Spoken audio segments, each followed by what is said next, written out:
Good morning to all. Welcome to TSN school. हम पढ़ रहे हैं कक्षा 10वीं हिंदी कोर्स बी व्याकरण का पाठ्यक्रम। आज हम पदबंध के बारे में जानेंगे। पदबंध किसे कहते हैं, पदबंध की परिभाषा क्या है, पदबंध के कितने प्रकार होते हैं और पदबंध की पहचान किस प्रकार की जाती है। पदबंध को जानने से पहले हम शब्द और पद के बारे में जानेंगे। इसको आपने पिछली क्लास में भी पढ़ा था। शब्द और पद किसे कहते हैं। सबसे पहले शब्द को जानिए। वर्णों के स्वतंत्र व सार्थक समूह को शब्द कहते हैं। वर्णों का कैसा समूह होना चाहिए, स्वतंत्र होना चाहिए और सार्थक होना चाहिए। इसे क्या कहा जाता है, शब्द कहा जाता है। सार्थक क्या होता है, जिसका कोई अर्थ होता हो। ठीक है, ये तो हुआ शब्द। इसके बाद है पद। पद क्या है, वही शब्द जो वर्णों का सार्थक और स्वतंत्र समूह है। वही शब्द जब व्याकरणिक नियमों में बंधकर वाक्य में प्रयुक्त होता है तब वह पद बन जाता है। शब्द तो वही है, लेकिन जब वह वाक्य में प्रयुक्त होगा तो वही शब्द क्या कहलाएगा, पद कहलाएगा। जब तक वह स्वतंत्र है तब तक तो वह शब्द रहेगा, लेकिन जब वह वाक्य में प्रयुक्त हो जाएगा तो वह पद बन जाएगा। क्लियर हुआ शब्द और पद। एक बार फिर से देख लीजिए शब्द। भाषा की मूल इकाई ध्वनि है। ध्वनि कौन सी होती है, अ, आ, ई, क, ख, ग। इन ध्वनियों को अलग अलग चिन्हों द्वारा प्रदर्शित किया जाता है। इन्हीं चिन्हों को वर्ण कहते हैं। वर्ण, स्वर और जो व्यंजन होते हैं उन्हें वर्ण कहा जाता है। इन अलग अलग चिन्हों से ध्वनि के अंतर को भी पहचाना जाता है। वर्ण को अक्षर भी कहते हैं, जैसे अ, आ, ई, क, ख, ग आदि। वर्णों के सार्थक समूह को शब्द कहते हैं। अब वर्ण के जो सार्थक समूह है, मतलब वर्ण को अगर हम जोड़कर लिखेंगे लेकिन उसका कोई अर्थ निकलना चाहिए, वही शब्द कहलाएगा। जैसे क म ल, क म ल, कमल। अब इसका एक अर्थ निकल रहा है, ये एक प्रकार का फूल है। लेकिन अगर हम इन्हीं वर्णों को उलट पुलट करके लिख दें, ल क म, लकम, ये एक स्वतंत्र शब्द तो है, वर्णों का समूह भी है, लेकिन इसका कोई अर्थ नहीं निकलता है, तो यह शब्द नहीं होगा। इसी प्रकार पद क्या है, वाक्य में प्रयुक्त शब्द को पद कहते हैं। जैसे अच्छा एक शब्द है, लेकिन जब हम कहेंगे कि राम अच्छा लड़का है तो यह अच्छा विशेषण पद कहलाएगा। अब आप देखिए, यहाँ पर अच्छा अगर अलग से है, स्वतंत्र है, तो यहाँ पर यह शब्द होगा। लेकिन जब इसी अच्छा को हमने वाक्य में प्रयुक्त कर दिया तो यह क्या बन गया, विशेषण पद बन गया। कैसे बन गया, क्योंकि विशेषण क्या होते हैं, जो संज्ञा और सर्वनाम की विशेषता बताते हों। तो यहाँ पर लड़की की विशेषता बताई जा रही है कि लड़का कैसा है, अच्छा है, तो यह विशेषण पद हो गया। क्लियर हुआ। इसके बाद हम पदबंध के बारे में जानेंगे। पदबंध क्या है, जब एक से अधिक पद मिलकर एक व्याकरणिक इकाई का काम करते हैं तब उसी बंधी हुई इकाई को पदबंध कहते हैं। अब क्लियर हुआ। एक से अधिक पद मिलकर, वाक्य में एक पद से तो वाक्य बनेगा नहीं, एक से अधिक पद मिलकर एक व्याकरणिक इकाई का काम करते हों तब उस बंधी हुई इकाई को पदबंध कहते हैं। इकाई कौन सी होगी, व्याकरणिक इकाई। संज्ञा पदबंध भी हो सकता है, सर्वनाम पदबंध भी हो सकता है, विशेषण पदबंध भी हो सकता है, क्रिया पदबंध और क्रिया विशेषण पदबंध। ये पदबंध के प्रकार भी हैं। इन्हीं प्रकारों के माध्यम से हम पदबंध की पहचान करेंगे कि कौन से वाक्य में कौन सा पदबंध आएगा। यही व्याकरणिक इकाई है। क्लियर हुआ। एक व्याकरणिक इकाई तो कोई से भी एक वाक्य में एक प्रकार की व्याकरणिक इकाई ही आएगी, मतलब एक प्रकार का पदबंध ही आएगा, चाहे वह संज्ञा पदबंध आए चाहे वह सर्वनाम पदबंध आए। क्लियर हुआ।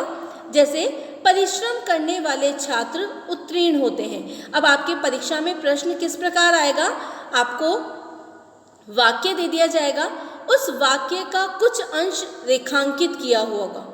ठीक है, उस अंश में ही आपको संज्ञा पदबंध या सर्वनाम या विशेषण, क्रिया पदबंध या क्रिया विशेषण पदबंध की पहचान करनी होगी। अब हम पहले पदबंध के भेद देख लेते हैं, फिर हम उसके पहचान के बारे में भी जानेंगे।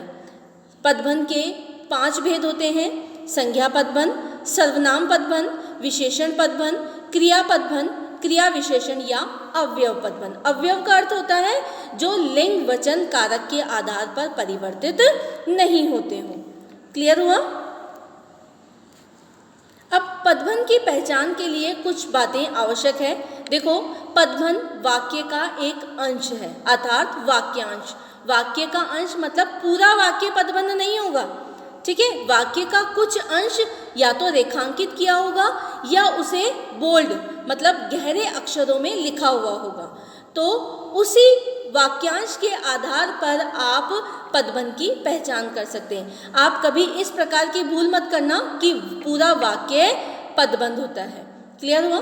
पदबंध में एक से अधिक पद होते हैं। ये सभी पद आपस में मिलकर एक इकाई का काम करते हैं, इसलिए ये पदबंध कहलाते हैं। पदबंध मतलब पदों का समूह, ठीक है ना। जो पदों का समूह होता है वो व्याकरणिक इकाई के आधार पर काम करता है। अब वो व्याकरणिक इकाई कोई सी भी हो सकती है। जो 5 भेद हमने दिए ना, उन भेदों में से कोई सी भी एक इकाई व्याकरणिक इकाई का काम करेगी। तीसरा है, इसमें प्रत्येक पदबंध में एक मुख्य पद होता है और बाकी पद उस मुख्य पद पर आश्रित होते हैं, ठीक है। मतलब क्या कह रहा है कि एक तो मुख्य पद होगा और बाकी पद मुख्य पद पर आश्रित होंगे। क्यों? क्योंकि हमने कहा है कि ये एक से अधिक पद मिलकर पदबंध का कार्य करते हैं। जैसे तालाब में खिला कमल का फूल बहुत सुंदर है। यहाँ रेखांकित किया हुआ है तालाब में खिला कमल। इस उदाहरण में कमल मुख्य पदबंध है, ठीक है, मुख्य पद है। बाकी पद इस पद पर आश्रित है। तालाब में खिला कमल, ये तीनों पद मिलकर आपस में पदबंध बना रहे हैं। अब रेखांकित वाक्यांश का अंतिम पद कमल यानी संज्ञा है, इसलिए यह संज्ञा पदबंध होगा। क्लियर हुआ? अब हम सबसे पहले संज्ञा पदबंध के बारे में जानेंगे। संज्ञा पदबंध किसे कहते हैं? वाक्य में संज्ञा पदों की जगह प्रयुक्त होने वाला पदबंध संज्ञा पदबंध कहलाता है। जैसे यहाँ पर कुछ उदाहरण दिए हैं। इसमें जो गहरे अक्षर, गहरे काले रंग के जो अक्षर हैं, जो सारे पद हैं, वहाँ तक इसको रेखांकित किया गया है। मतलब यहाँ तक ये पदबंध है, इसके बाद वाला वाक्य पदबंध नहीं है। देश के लिए मर मिटने वाला मोहन सच्चा देशभक्त है। अब संज्ञा पदबंध की पहचान आप किस प्रकार करेंगे? संज्ञा पदबंध को पहचानने के लिए आपको क्या करना होगा? जो भी रेखांकित किया हुआ है उसका अंतिम शब्द अगर संज्ञा है तो वह संज्ञा पदबंध कहलाएगा। ये संज्ञा पदबंध की पहचान है कि रेखांकित किया हुआ अगर अंतिम शब्द, आपका अंतिम जो पद है वो अगर संज्ञा है तो वो संज्ञा पदबंध कहलाएगा। जैसे देश के लिए मर मिटने वाला मोहन, मोहन यहाँ पर क्या है? संज्ञा है, तो ये संज्ञा पदबंध है। इसी प्रकार बाहर से आए हुए व्यक्ति ने संज्ञा है तो ये संज्ञा पदबंध हुआ। लाल बालों वाला सिपाही चिल्लाने लगा, सिपाही संज्ञा है तो संज्ञा पदबंध। उसकी व्याकुल आंखें वामिरों को ढूंढने में व्यस्त थी, तो वामिरों संज्ञा है इसलिए संज्ञा पदबंध। तंतारा की तलवार एक विलक्षण रहस्य थी, यहाँ पर भी तलवार संज्ञा है तो ये संज्ञा पदबंध हुआ। क्लियर हुआ कि रेखांकित किया हुआ या फिर जो गहरे मोटे अक्षरों में लिखा हुआ अंतिम पद अगर संज्ञा है तो वह संज्ञा पदबंध ही होगा। दूसरा देखिए, सर्वनाम पदबंध। वाक्य में सर्वनाम पद का कार्य करने वाले पदबंध सर्वनाम पदबंध कहलाते हैं। जैसे शेर की तरह दहाड़ने वाले तुम क्यों काँप रहे हो? मंदिर के बाहर खड़ा मैं तुम्हारा इंतज़ार करता रहा। हमेशा शैतानी करने वाला वह आज शांत है।